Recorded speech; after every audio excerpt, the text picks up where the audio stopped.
Hello, Giants fans, and welcome to a new edition of the Valentine's Views podcast here on Big Blue View Radio, part of your SB Nation family of podcasts. I'm your host, Ed Valentine of Big Blue View.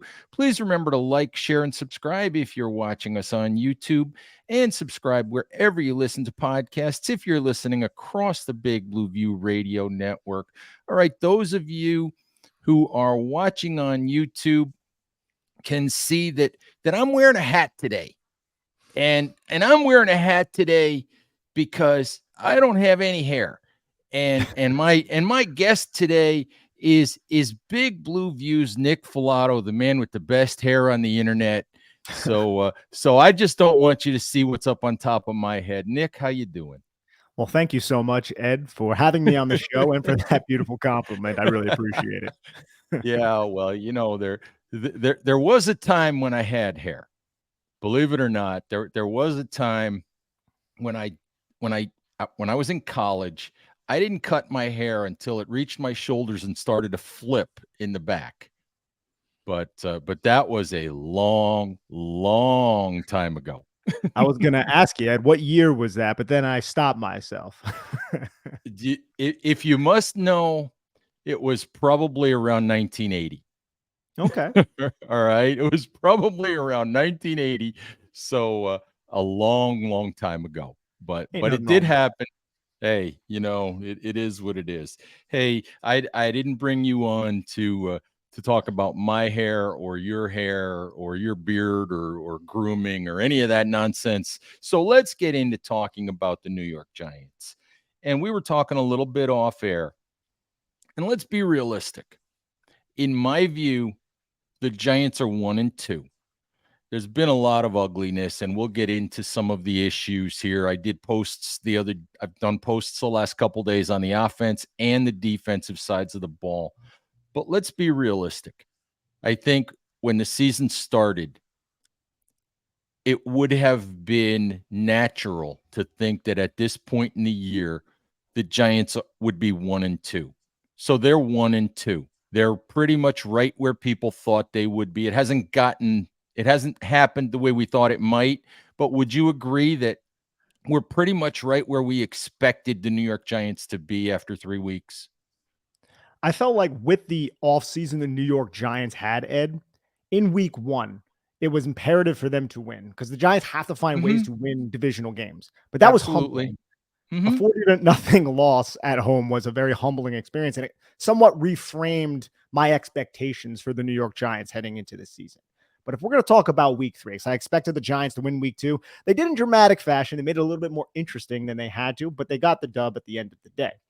But week 3, if you would have told me, even at the beginning of the season when my expectations may have been a little bit higher, the Giants were going to enter San Francisco on a short week with no left side starters on the left side of their offensive line, Andrew Thomas and Ben Bredeson, and no Saquon Barkley, I would say, yeah, that's going to be an obvious loss. Let's hope it's not as depressing as the week 1 loss to the Dallas Cowboys. And it wasn't, I didn't feel like the Giants really had a chance throughout most of the game, but they at least kept it.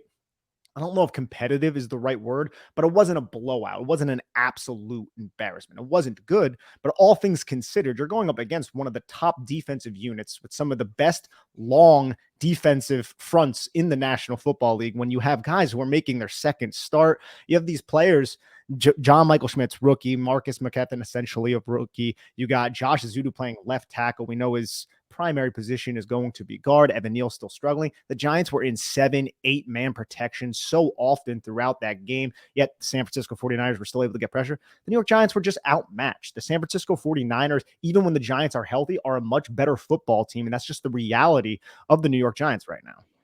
I do think you're right. I think that the disappointment in the first three weeks, the disappointment had to be the Dallas game. I think we all, as a staff, we all picked the Giants to win, maybe except for Jeremy. And I think maybe we should have known better, but I think we were all hopeful that Joe Shane talked a lot about the talent gap with the Eagles, the Cowboys, the Chiefs, whoever you want to put in that tier.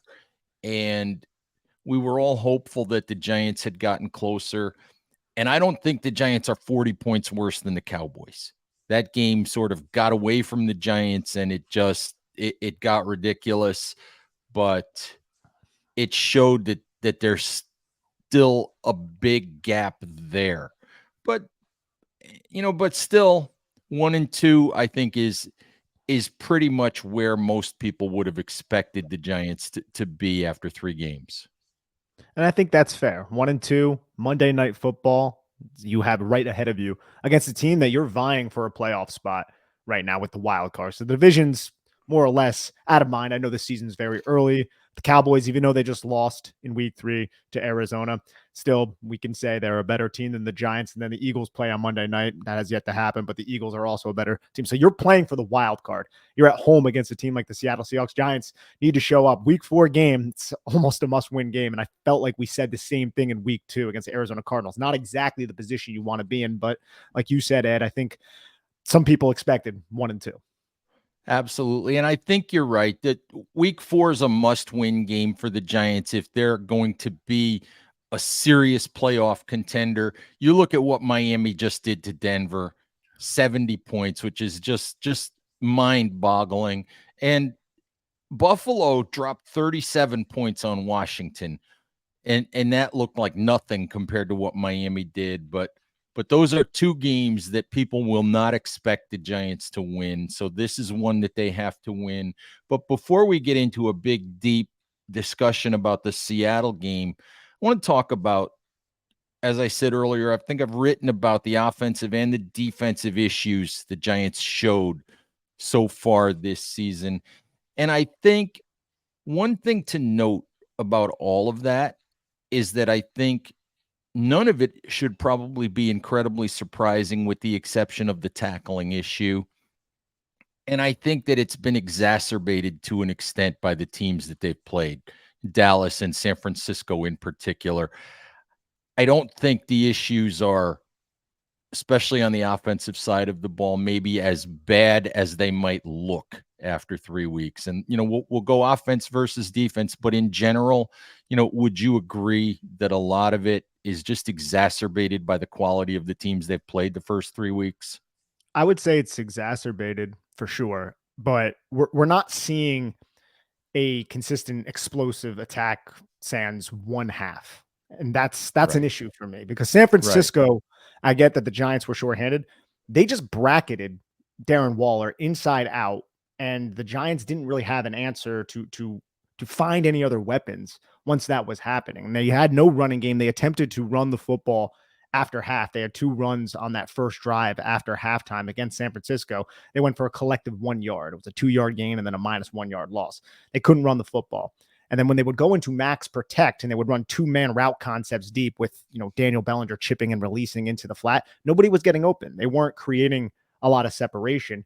And then you had the offensive line issue with the Right. one time when Jalen Hyatt actually broke free off the concept, which was a double Y set to the, I think, field side or the boundary side. That means 2 tight ends on the same side. And then Darius Slayton, I call it the speed double Y package. Darius Slayton and Jalen Hyatt stacked on top of each other, meaning one's off the line of scrimmage, motioning to the stack, set hike. Jalen Hyatt broke away. Daniel Jones, I felt like on that concept, because it's a concept that the Giants employed against the Arizona Cardinals in week 2 in the second half. And they hit like 2 or 3 big plays off that same concept. They tried running it twice in this game from different formations.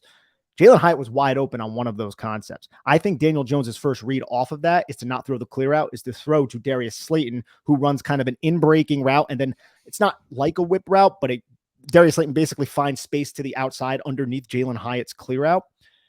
That was covered very well by the 49ers defender.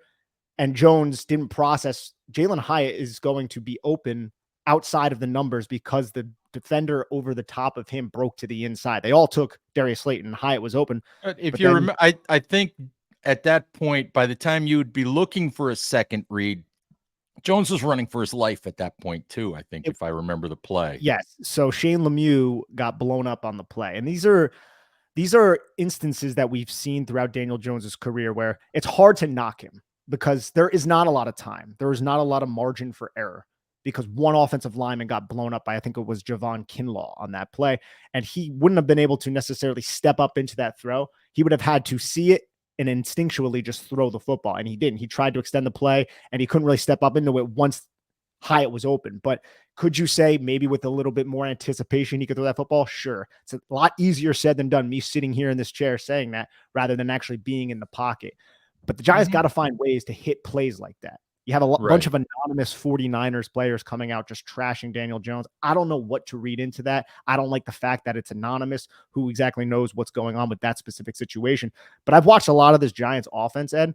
It's a lot of just quick hitting stuff. First read, or the first read's not there, vacate, come off of it. It's read one side of the field, put one defender in conflict, and then throw off of that defender's reaction. So if that defender takes the dig, you could throw the shallow. If that defender takes the shallow, you could throw the dig. And I think you just need a little bit more in today's NFL to consistently compete against teams like that. But the Giants, again, were outmatched and the protection wasn't there.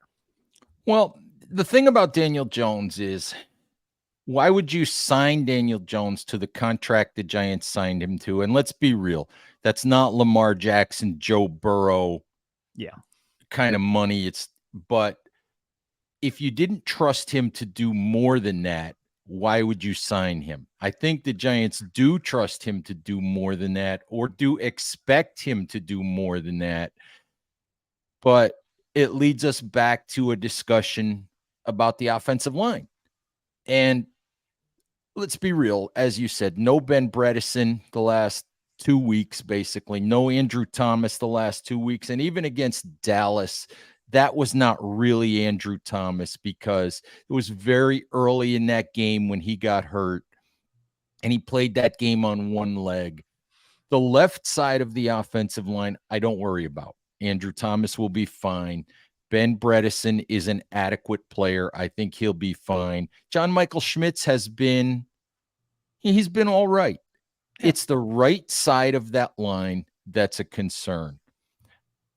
I don't know if Evan Neal's going to take that step, and we can argue about a lot of things with Evan Neal. I think we all agree about one thing. I think that, and you've mentioned it, I think I've talked about it, I think that we were a little bit fooled by Evan Neal in terms of how good of an athlete, how good of a mover, how good his feet may actually be coming out of Alabama. But the other question is, how much is he being impacted by the fact that Mark Glowinski was horrific week 1 against Dallas? How much is he being impacted by playing again with a guy next to him in Marcus McKethan, who had 0 preseason experience last year, did not have any time with the team at all because of the torn ACL, played a few snaps in 1 preseason game, and is just trying to figure it out. He might be talented, but the kid really doesn't have an idea what he's doing at this point, especially in pass protection. And I'm not trying to make an excuse for Evan Neal, but I think that has to be somewhat of a factor. It is somewhat of a factor, but there are issues that are independent of that factor. Like when it's just him and another player on the edge. He had faced Nick Bosa. There were times where the Giants would scheme 3 guys against Nick Bosa, and Nick Bosa would still pressure Daniel Jones. But with me, in terms of Evan Neal, concerning him, it's keeping his balance when he is just kick sliding and matching this is simple football type of 101 playing offensive tackle. And I get that he had that issue at Alabama. We covered it at Big Blue View, but I didn't think it would be this, or I felt like it would be rectified to some degree through development. And now we are into his second season.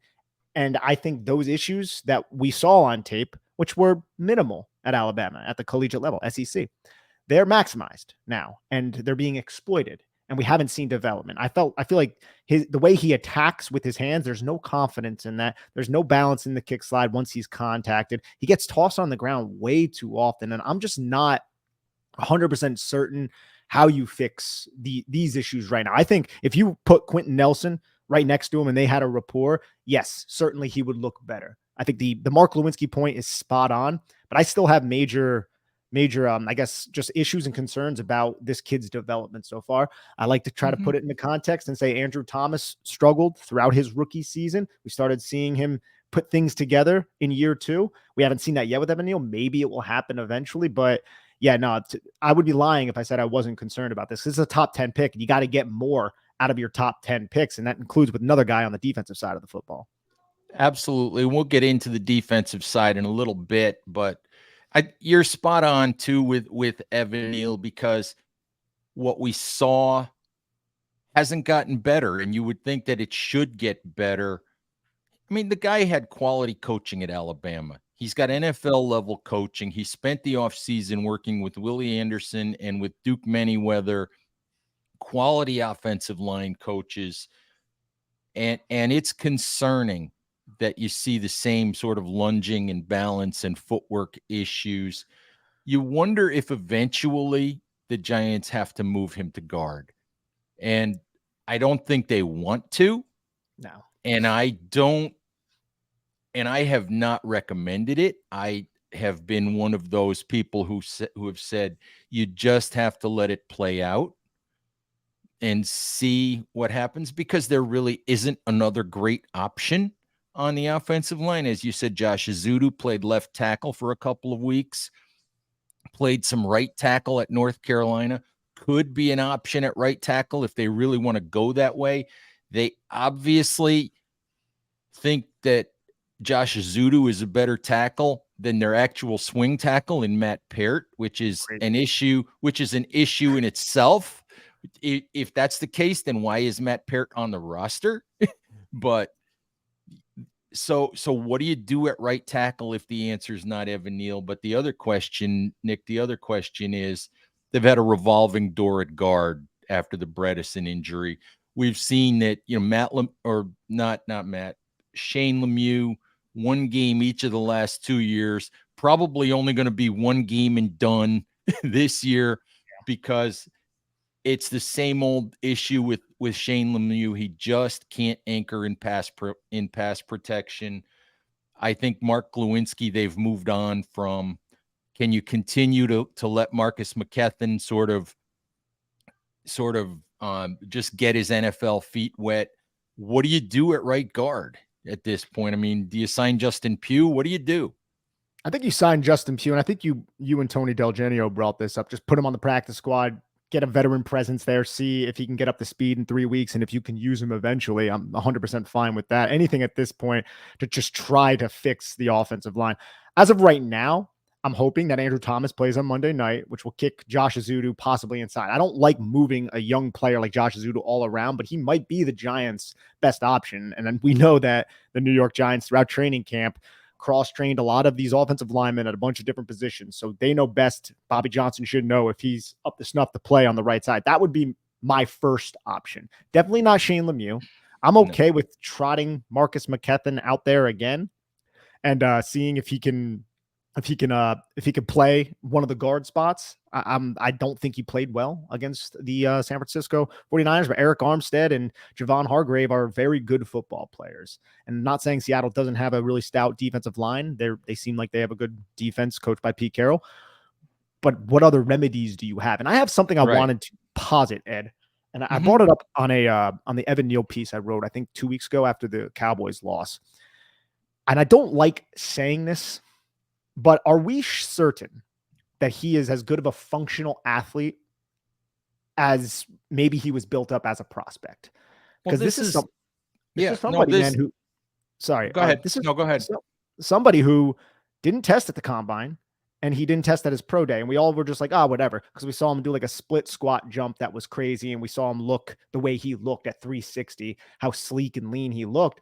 But yeah, you can do split squat jumps, but can you function when another 300-pounder is running into your outside shoulder with that type of force? Can you keep your balance? Can you keep your ass down? And I'm just not sold. I just haven't seen it yet, like consistently. Well, obviously he has, you know what I mean? So like, it's something I just wanted to put out there. No, we've talked about it. Tony and I have talked about it. I think, you've talked about it. I've written about it some, I think. And the reality of it is, when you think about it, you're 100% right. Evan Neal did not test at the combine. He just did a crazy box jump video and put that out there. And we know how strong he is. We know he's a massive, 6'7", probably now 45 human being who's incredibly strong. But you wonder, in retrospect, if he did not test for the simple reason that his reps knew that if he did test, his draft stock would fall, that his numbers wouldn't be what people expected in terms of his movement skills, and his draft stock would fall because he's not the athlete that we thought he was. He's not what he's not is, people use the term dancing bear, and he is definitely not that. It's not, he doesn't have easy, smooth movement skills, and you just wonder how much of that he can make up for. He's got to maximize that length. That would be one thing, because he's getting beat around the edge way too much. And it's similar to the Andrew Thomas problem from 2020, where he was overcompensating and then allowing inside pass rushing moves. He figured out a way to frame his blocks a little better. Let's hope Evan Neal does, but as of right now, it's not great. There's a big difference that I've mentioned before between Andrew Thomas and Evan Neal. I think Andrew Thomas's problems as a rookie had a lot less to do with Andrew Thomas and a lot more to do with the situation on the Giants coaching staff. Let's remember that this was the Joe Judge era. This was the Jason Garrett era of calling plays on offense. Mark Colombo was the initial offensive line coach. There was a huge issue between Joe Judge and Mark Colombo in how offensive linemen were taught. There was a lot of infighting between the coaching staff in terms of what technique are we supposed to use? What are we expecting from these guys? You know, how are they supposed to set? What are we asking them to do? And you can't put a rookie in that bind. All right. You're not giving him a consistent message. And then, you know, Joe Judge and Mark Colombo get into a huge blowout midseason, and they hired Dave DeGuglielmo as the offensive line coach. The first time we talked to Googs, one of the first things he said was, I hate rookies. They should be over there in the corner. I have no use for them. Well, why did they hire Dave DeGuglielmo to coach the offensive line when they had drafted 3 rookies that year and they had Thomas, Lemieux, and Matt Peart starting on that offensive line? So I think in the end, Andrew Thomas's problems weren't about Andrew Thomas. They were about the situation on the coaching staff. As much as you want to believe in Evan Neal, I think we're seeing more and more evidence that Evan Neal's problems are about Evan Neal's movement skills.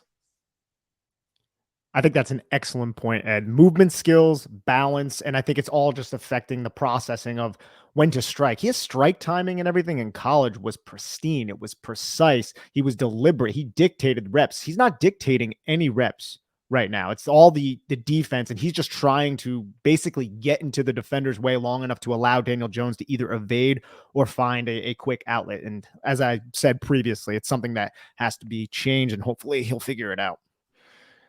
All right, Nick, the only other thing I wanted to talk about on offense is some of the usage of some of the personnel. This is a tremendous coaching staff that the Giants have. Brian Daboll won Coach of the Year. All right, Mike Kafka got 4 interviews, got talked about for another interview, got talked about as a possibility at Northwestern. He's a guy that people fully expect to get a chance to run his own team, whether that's in the NFL or in college someday. But I'm sorry, I don't buy Brian Daboll saying the other day when he was asked in particular about Jalen Hyatt, well, we had stuff in the playbook, we had stuff in the game plan for him. We just didn't have enough plays to get to it. And to me, that's nonsense. To me, second half in Arizona, they came out and they made sure they got the ball to Jalen Hyatt. They made sure they attacked down the field. You have to be able to get the ball. You have to at least try to get the ball to your best playmakers, even if it's on a wide receiver screen. I'm just looking at the fact that they haven't leaned into the running game when Saquon Barkley was healthy the way that I thought they would, especially against Arizona. the sort of odd usage of Paris Campbell, who I think is averaging 2.9 yards per reception. This is a guy with 4.31 speed, Nick, and he's averaging 2.9 yards a catch. And the fact that Jalen Hyatt barely got on the field against the 49ers. I'm looking at some of the personnel, and I'm just wondering why.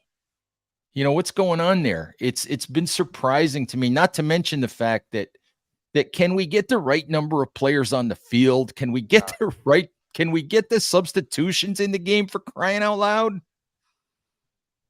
I'm just curious what your thoughts are on some of that.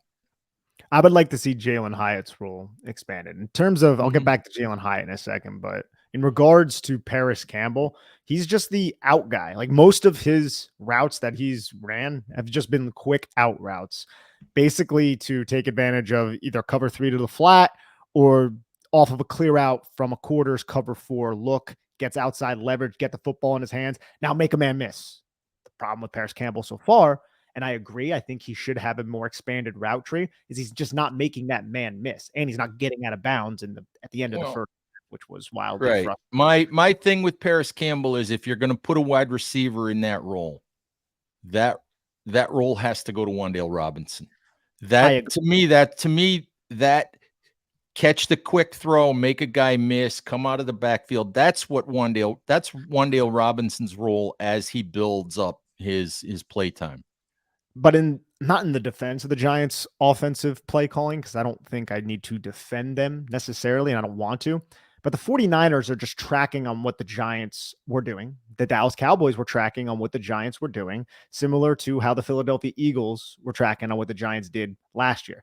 Everything is quick. So when Paris Campbell would get to the out, there was basically somebody driving down in his hip pocket. Everybody is playing top down against the New York Giants, except for the Cardinals, which it bit them in the rear end because of the deep play to Jalen Hyatt. Remember, with the Cardinals, if you watch the first half, there were a bunch of Darren Waller over routes, and the Cardinals were aggressively coming down and hitting Darren Waller every time Daniel Jones targeted him. Well, they identified that, and they were like, outside leverage cornerback against Jalen Hyatt, cool, we're going to run a deep post. And guess what happened? 58 yards. But against San Francisco, they were just bracketing Darren Waller with an outside, basically nickel or an apex, and then Fred Warner, who's one of the best, quickest linebackers and best coverage linebackers in the league. So those safeties were staying deep.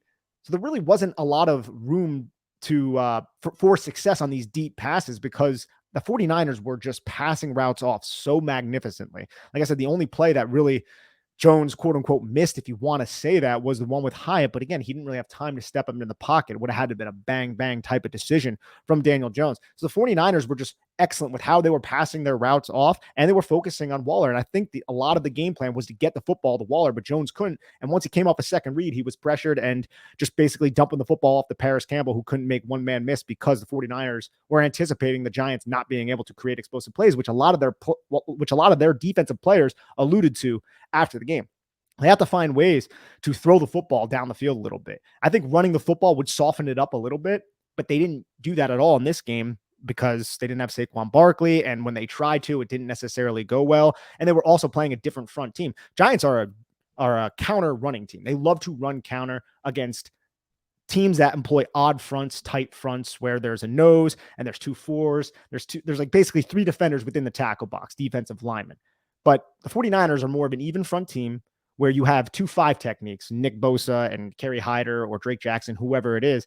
So their rushing attack counter doesn't work as well against that. So they employed wham double trap, something that we saw a lot last year. That's the Matt Breida touchdown run. They also ran it another time, where they basically allow the defensive lineman to get upfield, Ed, and and Daniel Bellinger comes and he whams somebody, and then there's 2 other defenders who get trapped by guards, and now you have the center and the other guard up at the second level to block. That's how the Giants were running the football, but they only did it a couple times, and they had the 9-yard touchdown rush against Breida. But all in all, it was not great on the ground, and they weren't really getting a lot of push whenever they tried to do a different running scheme. And once they showed it on tape, the 49ers were playing it pretty well by shooting aggressively.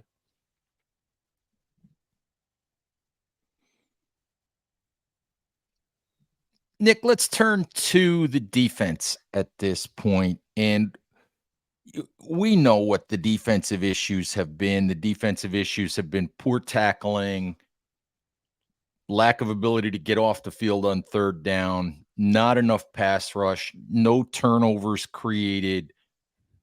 We've talked a lot about Kayvon Thibodeaux and his inability to this point to be an impact sort of game-changing player. Let me start with the tackling. What do you see and how do you fix it? I always look at tackling in the NFL and I say, it is what it is, basically, because you can't practice it. You really can't go out there and I always look at it and I say either guys can or they can't. So I don't know how you fix it other than guys just, getting it in their head that they need to be more physical, at the point of contact. But what do you see with the tackling the last couple games? I think it comes down to physicality. Deebo Samuel and George Agreed. Kittle, and I hate to say this because I don't want to call the Giants out for not being physical, but Deebo Samuel and George Kittle took it to the defense. That and Well, also just breaking down, coming to balance, and going low. Don't try to tackle George Kittle high if you're a defensive back. That's not going to work out for you. Go low at the hips, at the legs, and then just hang on and hope that some of your teammates rally and tackle if you're not the biggest guy. Like people like Trey Hawkins, he missed, I think, like 2 or 3 tackles in that game. And he had the one egregious one against Elijah Mitchell. I saw people as well saying it was a business decision. That's bullcrap. No one wants to hit people more than Trey Hawkins the third. Like go through his old Dominion tape. The kid is a hitter, but he just didn't come to balance, and he has to trust his technique a little bit better in terms of staying square to target and going at the right time and not getting baited into a little move. But you're going up against Christian McCaffrey. Christian McCaffrey is one of the best running backs in the league. Like Michael McFadden had a fantastic game, Ed. He also had like 3 missed tackles. Right. A lot of those were in the hole as well. Right. So like that needs to get cleaned up. And I just think the Giants need to really be more accurate with their tackling aiming points. I think it's that simple, and they need to latch on and not throw arm tackles. I think they kind of miss Julian Love a little bit. Julian Love never really missed tackles all that much. Jason Pinnock right now has 6 missed tackles on the season. I think that's another thing that maybe we're not talking a lot about. No, I love Pinnock, but Pinnock missed, I think, 13% of his tackles last year, and he's right at that level again this year. And that's not an acceptable level of missed tackles, especially for a safety like that. But one of the things I wanted to mention, I used the word, I think maybe in the kudos and wet willies, I used the word that the 49ers bullied the Giants. And it bothered me that they bullied the Giants. I know how physical George Kittle is. George Kittle made a great play on San Francisco's first drive. Brock Purdy throws a ball right to Adoree Jackson, and Adoree Jackson takes what I thought was kind of a casual route to it, thinking he had an easy pick. If you really watch that route, he actually backed up a little bit, and George Kittle made a great play to bat that thing away. But what you watched over and over were stiff arms. You watched Deebo Samuel run through people. You watched Deebo Samuel flip Bobby Okereke on his head, basically. You watched Trent Williams punch A'Shawn Robinson in the helmet, which he should have gotten ejected for. You watched an offensive lineman for San Francisco drag DJ Davidson to the ground. Incredibly dirty play in my mind, right in front of Kayvon Thibodeaux, and nothing happened. There were just too many instances where I watched where, whether it was chippy, whether it was necessary, whatever it was, whether it was the missed tackles, I thought that San Francisco bullied the Giants, and that bothered me more than any individual missed tackle or missed call or any of that. That bugged me quite a bit. The Trent Williams punch might have been the least disrespectful thing if you watched how he was blocking the Giants the entire game, which is saying a lot. The Giants upgraded their defensive front. Trent Williams, I get it. He's one of the best offensive linemen, one of the best offensive tackles of this era.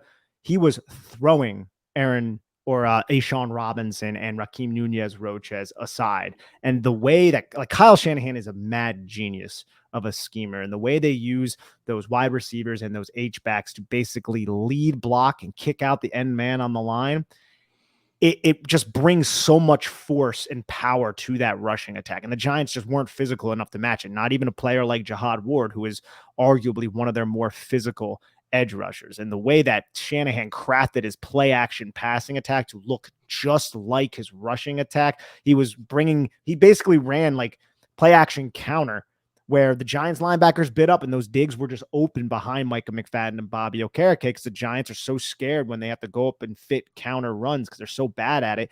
Wink Martindale had Bobby Okereke just shooting down to just basically clog and spill everything.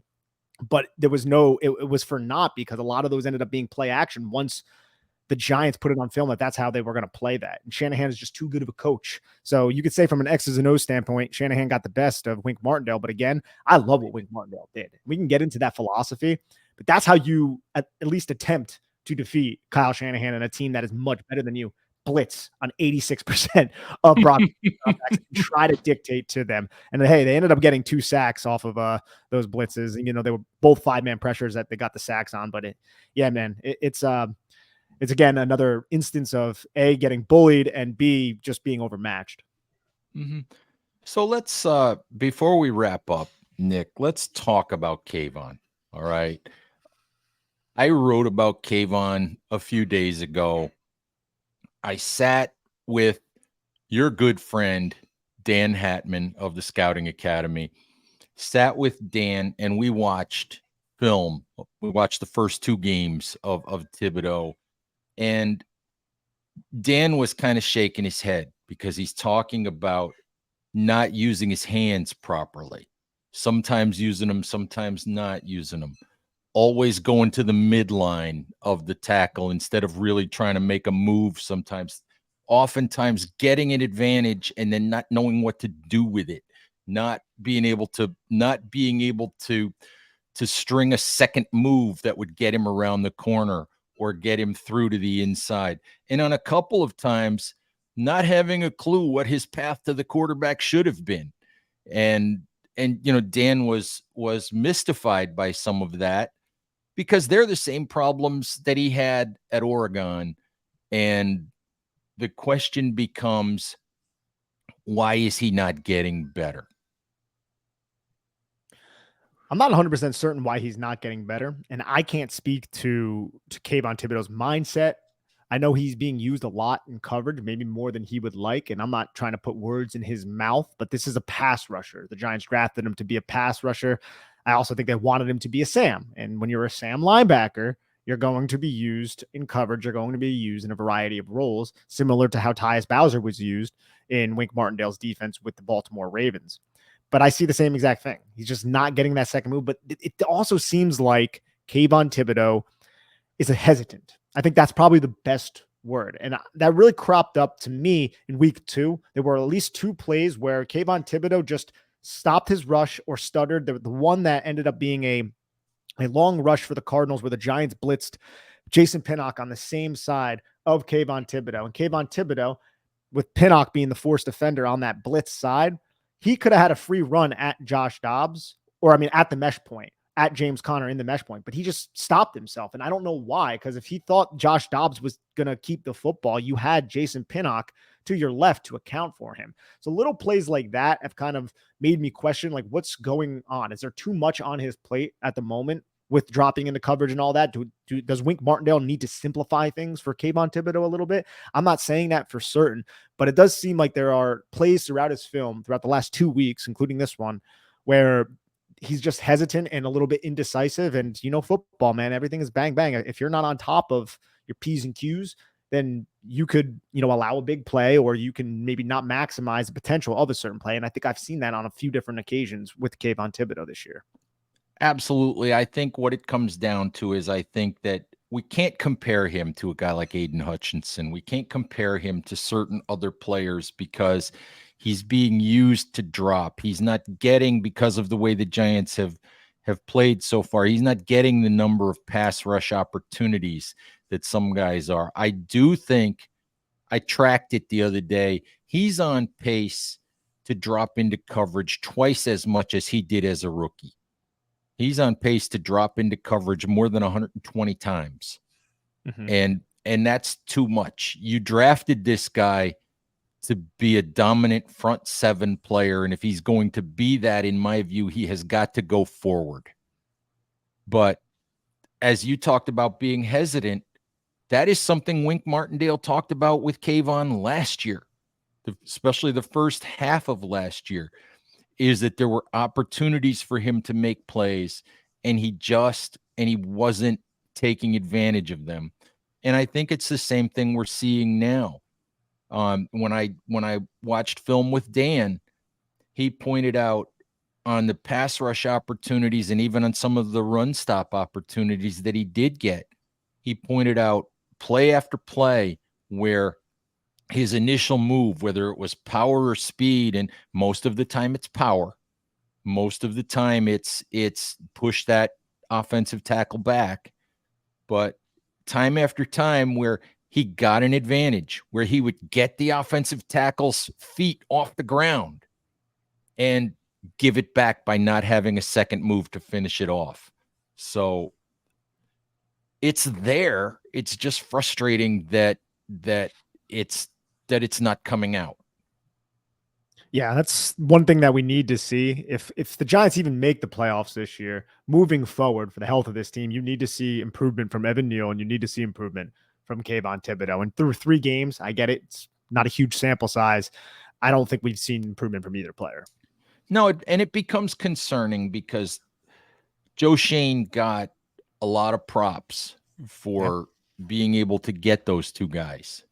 All right. But the reality of it was Thibodeaux was always a bit of a risk. And I still think Thibodeaux was plan B. All right. I still think that given their druthers, what they really would have loved to have come out of that draft with was Sauce Gardner. I still believe that Wink Martindale's defense needs a shutdown number 1 corner. I think that's one of the reasons why they were so happy to get Tay Banks this time around. Tay Banks is not Sauce Gardner, but I think given their preference, they would have taken Sauce Gardner last year. But Kayvon Thibodeaux was what they chose to go with at that point. I also think it was interesting that when Joe was asked after the draft about why they drafted Neal, he said because Ickey was gone, which means Thibodeaux was their second choice at that spot as well. Yeah, Neal. And and it's just interesting because I love the work that Joe Schoen has done. I love a lot of the things he's done. He's got this organization in a lot of ways pointed in the right direction, but you don't get the chance to draft 5th and 7th in the same draft very often. And you've got to get it right. You've got to get it right. And right now, it's fair to wonder if when it's all said and done, if the Giants will have gotten it right. I think it's fair to wonder that. I still think it's premature. I'm sure you would agree with that as well. But as of right now, we're just looking for drive in, drive out improvement from both of those players. I think it's imperative for the health of this roster moving forward with the investments that the Giants have recently made. Absolutely.